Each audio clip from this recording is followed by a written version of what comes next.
来乡亲啊，早起有地动，而且是顶下安尼切哦。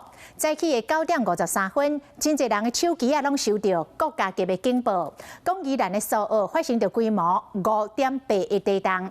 宜兰甲花莲摇了上大的有4级，啊那桃园、新北、台中、南投、新竹县甲彰化县是3级。 地区翻新的瞬间，当咧超市结束的民众拢惊一条停止动作。店员随去看商品的架仔，就惊地动甲物件拢摇落来。其他当咧整理的店员，当时嘛感觉到一阵头晕。差不多10几秒左右吧。有很大力吗？刚开始的时候。各位旅客请注意，因发生有感地震，本公司已派员检视中。 台北捷运熊熊停起来，当时广播发生有感地动，车厢内底的人有人看窗外，搁较侪人看手机啊。因为停起来的当时，大家人的手机啊拢收到国家级的警报。今仔日早起9:53，东北地区发生有感地动，提醒就要注意强烈地动摇，建议就近拍落暗号稳调。